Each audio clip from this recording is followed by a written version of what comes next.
ইরানের president Ebrahim Raisi বলেছেন, ইরানের স্বার্থের বিরুদ্ধে যেকোনো পদক্ষেপের কঠোর জবাব দেওয়া হবে। ইরানের ড্রোন ও ক্ষেপণাস্ত্র হামলার বদলা নেওয়ার ইসরায়েলের হুমকির একদিন পর মঙ্গলবার রাইসি এই হুঁশিয়ারি দিয়েছেন বলে জানিয়েছেন ইরানি বার্তা সংস্থা।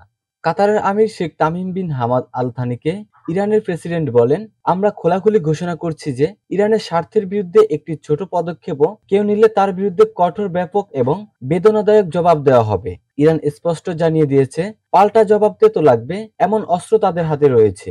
সে অস্ত্র তারা আগে ব্যবহার করেনি, ফলে ইসরায়েলের কোনো ধারণা নেই।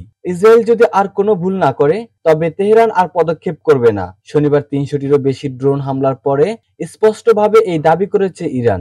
যদিও রাষ্ট্রপুঞ্জ ও ইউরোপীয় ইউনিয়নে ইরানের বিরুদ্ধে অভিযোগ জানানো ছাড়া এখনো পর্যন্ত সরকারিভাবে পদক্ষেপ করেনি ইসরায়েল, তবে তাতে নিশ্চিত হতে পারছে না ইন্টারন্যাশনাল অ্যাটমিক এনার্জি এজেন্সি।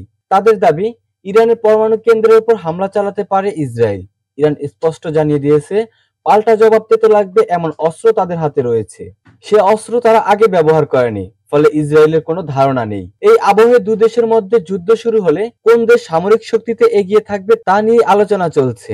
সরকারিভাবে কোনো হামলা না করলেও নিজেদের অবস্থান কিন্তু স্পষ্ট করেছে ইসরায়েল। সোমবার সে দেশের সামরিক দপ্তরের আধিকারিকেরা জানান, ইরানের হামলার একটি স্পষ্ট ও তীব্র প্রত্যাঘাত করা প্রয়োজন। তাদের F-16, F-15 ও F-35 যুদ্ধবিমানগুলি তৈরি হচ্ছে সেই প্রত্যাঘাতের জন্য। তবে হামলার তারিখ নিয়ে উচ্চবাচ্য করেনি ইসরায়েল। এও জানিয়েছে, আঞ্চলিক যুদ্ধ শুরু করার ইচ্ছে নেই তাদের। এ বিষয়ে ইসরায়েলকে নিষেধ করে জো বাইডেনও জানিয়েছেন, ইসরায়েল পাল্টা হামলা করলে আমেরিকা সাহায্য করবে না। এই প্রসঙ্গে কটাক্ষের মুখে পড়েছেন বাইডেনও।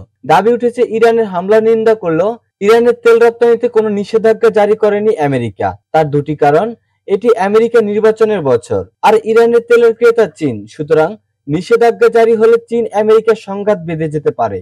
তাই ইরানকে স্রেফ সমালোচনা করেই ক্ষান্ত হয়েছেন বাইডেন।